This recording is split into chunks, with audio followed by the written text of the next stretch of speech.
It's time for another culinary journey, and today we are going to Germany. So, tag along.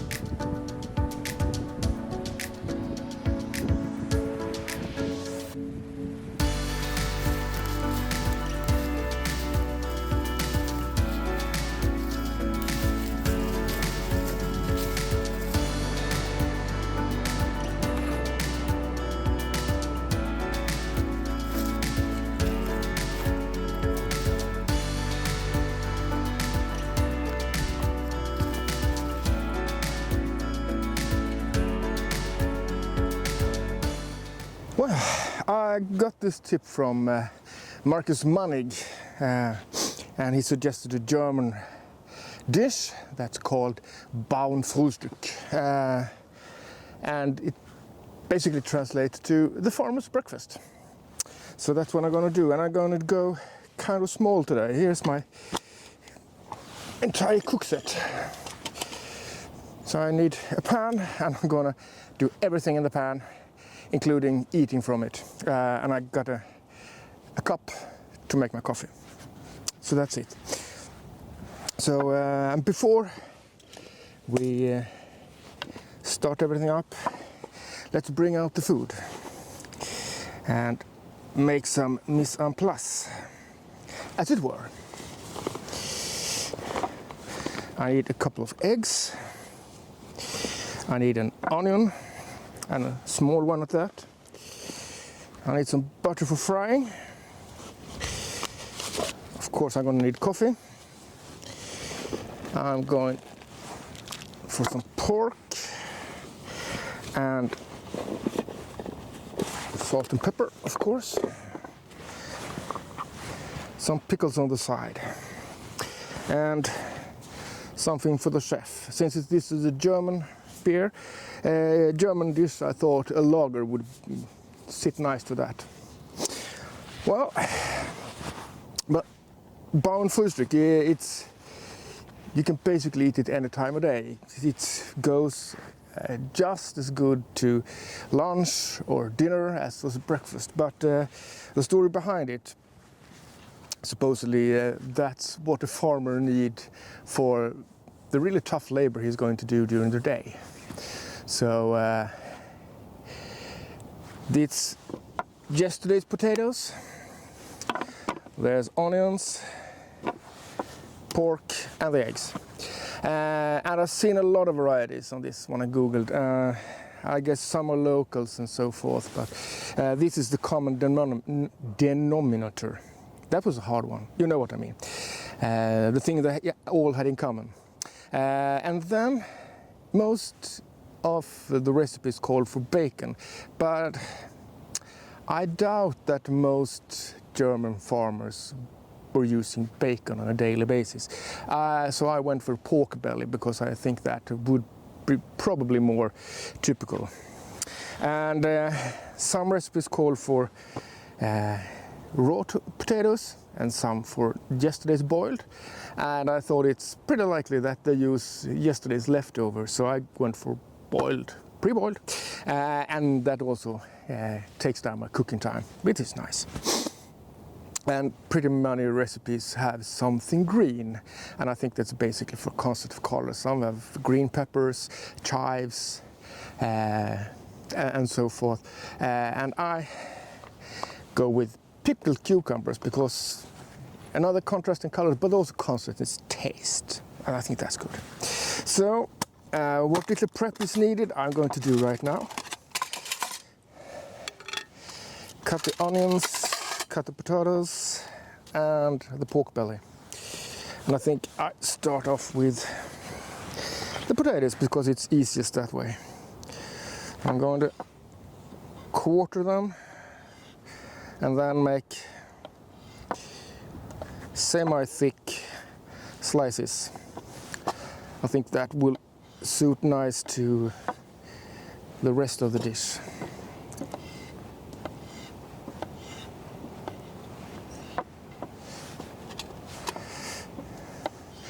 can of course do this with fresh potatoes, not pre-boiled, but then it takes a bit longer time. They have the added benefit that you got this crispy outside and the soft inside, almost like French fries. But it takes some time, and you need a good pan, because raw potatoes, they tend to stick. And then we take the pork belly.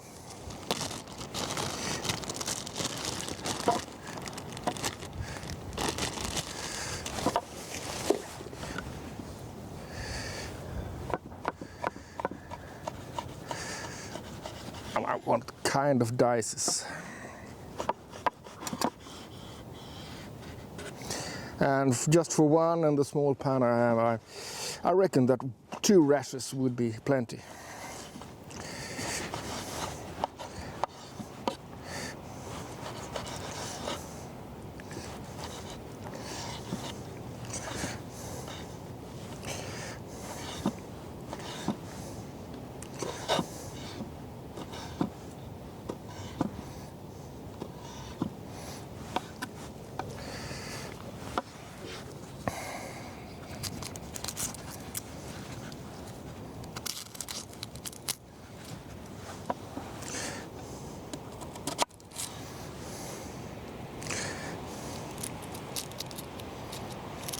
Kind of a windy day today.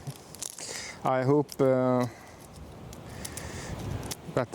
doesn't cause all too much problems for the sound. I'm going with my new mics today too. Hopefully the sound is a bit better today. It was almost an overdrive the last time, so a bit distortion.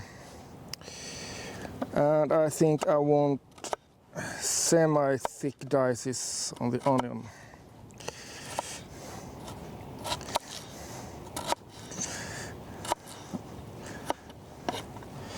So they will add some texture to the dish.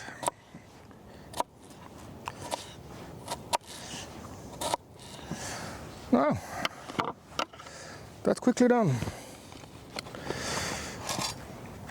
Let's put that to the side and pick up my cook set. And some of you have probably already guessed what the cook set is today, because it's the only one I have that would fit in this little bag.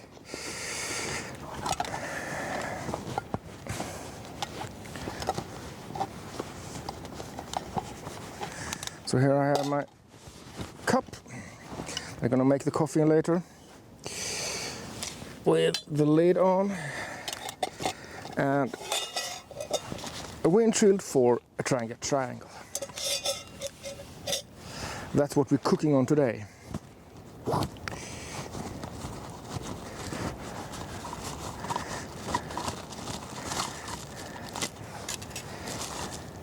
This one will come in handy. Spirit burner, an oldie. I would say that's my first spirit burner I ever had, from my old T25. I'm glad to have it as a spare. Let's break that away.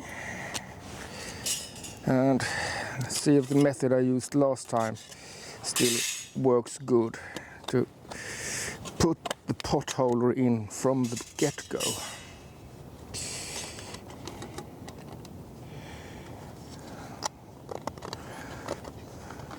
Since it's always a bit fiddly to get it inside once you assembled the whole triangle. So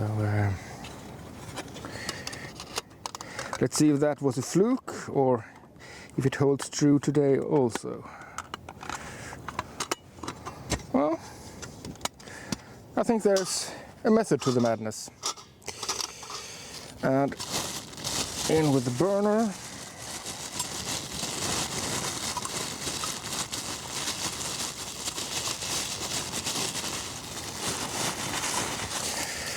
And here you can see the old type of simmering, the one that didn't have a lid, so it was just on or off.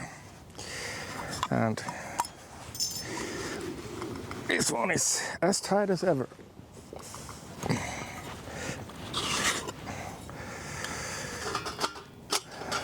Need some muscles to get it off. Is this somewhat flat? Yes, I would guess so. And I think for this one we don't need the extra support. And the wind goes on and off. Well, let's see if I need to put up the windshield. I probably will. Because the Trangia is a good pot stand, but as a windshield, well, it doesn't hold a candle to the other ones.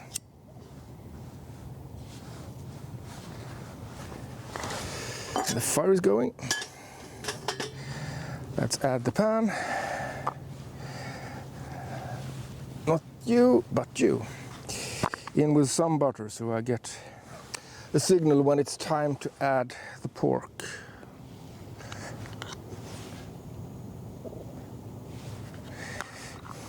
And I don't know if German farmers drink beer to breakfast.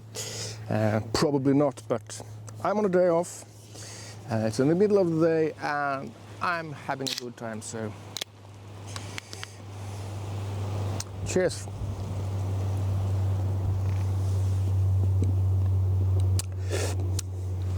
Not too shabby. And since it's the cast iron pan, it will probably take some time before I get the heat going. Do the usual. Prepare the coffee. Today I don't have a lid to use as a measurement, so I just play it by ear.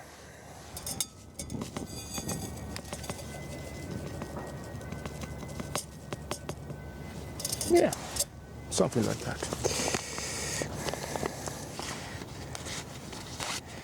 I think it's time for the windshield to make its entrance.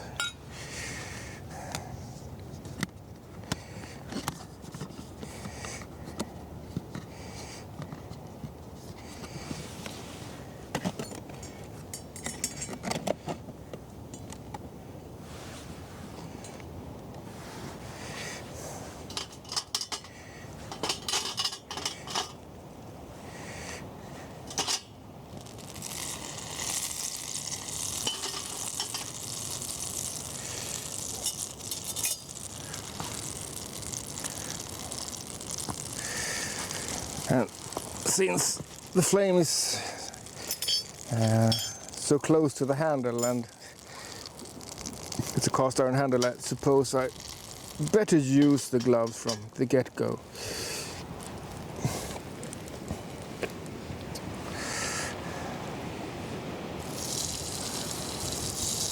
Down with you. Give you a minute or two.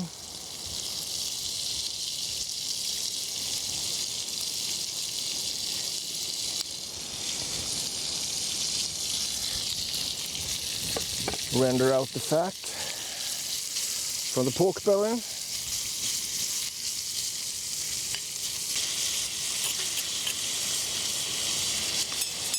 think it's time for the onions without pine needles, please. I'm sure they are good for all manner of things, but I don't want it in my Bauernfrühstück.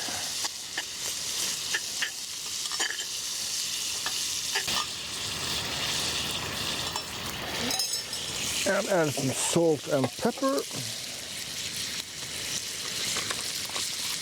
That should be you.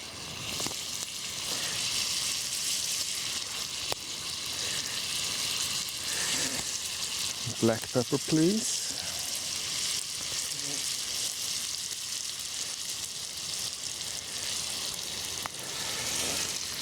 And I will go wild and crazy just to bring some color to it. So some dried paprika.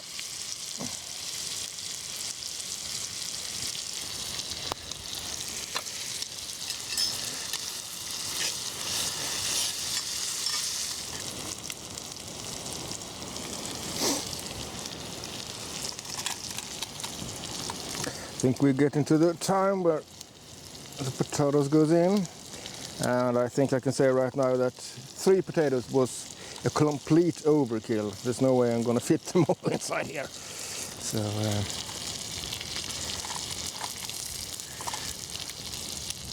So in this pan it's closer to 1.5. And I think that's about as good as it gets.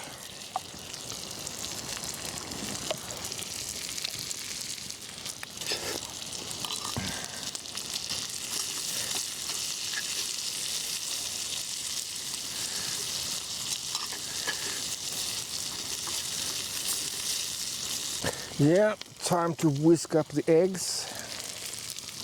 So I brought my cookser today, even if I'm not gonna drink coffee from it, but it's good for the eggs.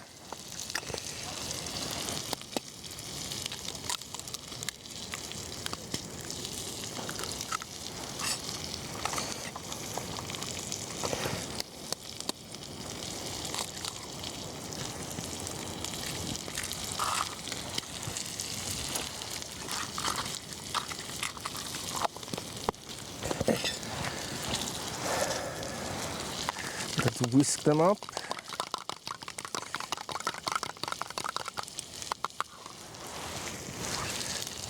And let's try and get the simmering in place. So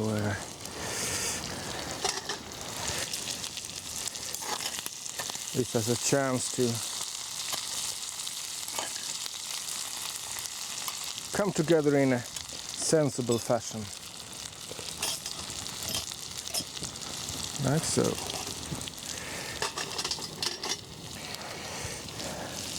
And we pour the eggs over the rest. Shake it a couple of times to make it a bit even.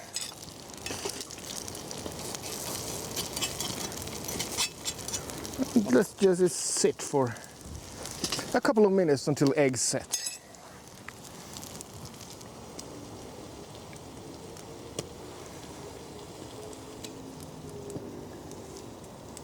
Well, by the looks of it, it's settling in pretty nice. So I would say this is done. So let's put my little pot stand in place and get the coffee going while I start to check out the food.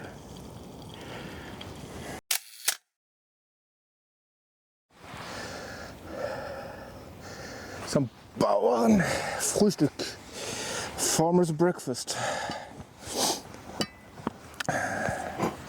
And I will eat from the skillet, and I will use my cutting board as isolation. Well, it's time to dig in, I guess.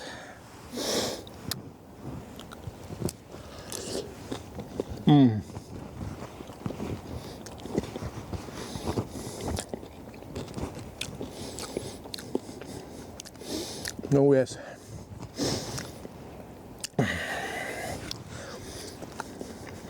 If this truly is what the German farmers eat, they got something good going here. This, I mean, it's an omelette with extra everything.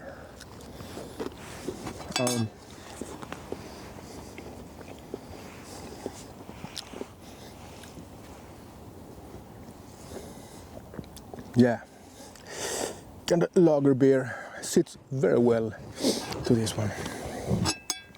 Well, I guess I'm going to enjoy this part of the German cuisine.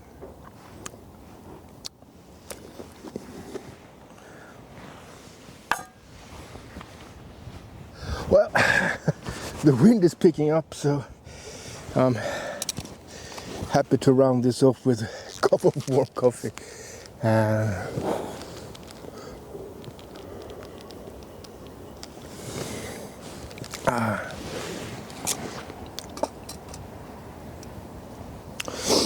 And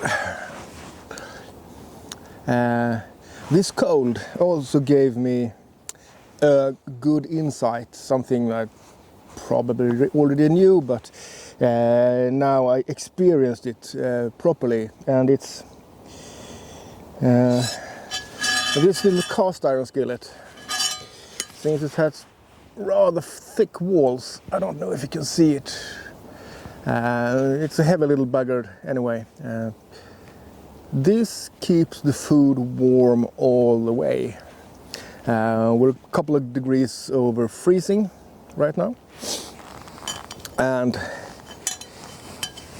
my food stayed warm all the way through.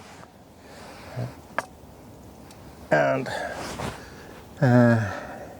usually when I use a plastic plate or a titanium plate or whatnot, it tends to cool down rather quick, because there's not much heat retention in those two. So that was a nice feature for today's lunch, to have it warm all the way through on a cold day.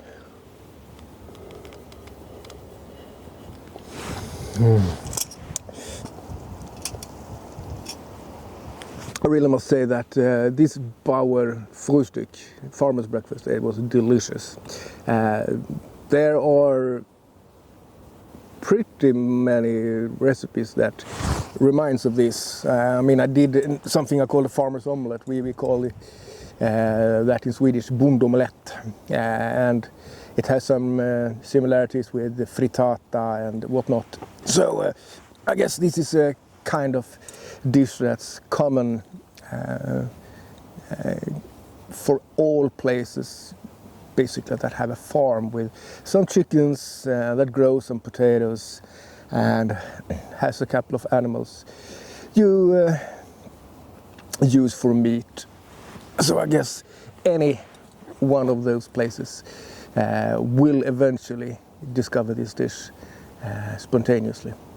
So, but this was the first tip I got, and I checked it out online, and it's genuinely considered as a German staple food today. It's popular. I would say, go so far to say it's a very good comfort food. And as you saw, it's easy peasy to make it outdoors. You need a frying pan, you need a heat source, and you're good to go. And if you do, as I did, I eat straight from the pan, less to wash up. And if you're not shy to each other, you can, any or two out, you can have a larger pan and eat directly from it. Just like Lady and the Tramp.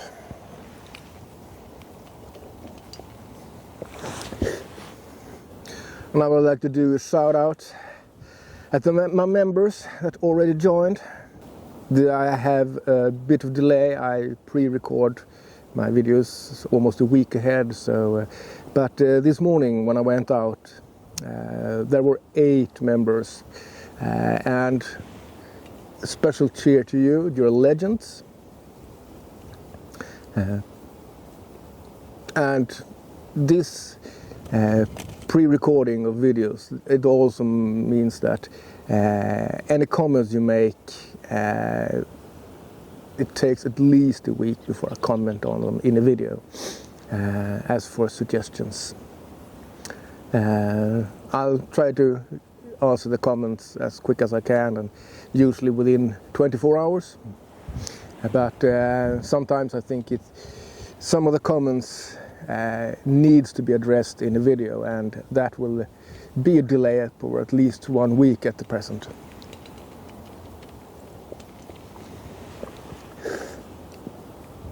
Well, we have reached the number in the States. You would say you're just survived Halloween once again, trick-or-treater. I think it's the last of October, I'm not pretty sure. It's a tradition that pops up here in Sweden, but it isn't that widely spread, and it's mostly popular with the kids, of course, because they got an alibi for why let's say it's okay to go around and beg for candies. But we don't go to reach the heights that you do in the States. I was in Brooklyn a couple of years ago, a week before Halloween, and the decorations that you put up, it was far out, I can tell you. Sweet little garden outside one of these apartments. Was an old lady fixing with her flowers, and she had a large tombstone and an open coffin with skeletons inside, and she just puttered around, cozy as nothing. So I can tell you, you don't see that here often.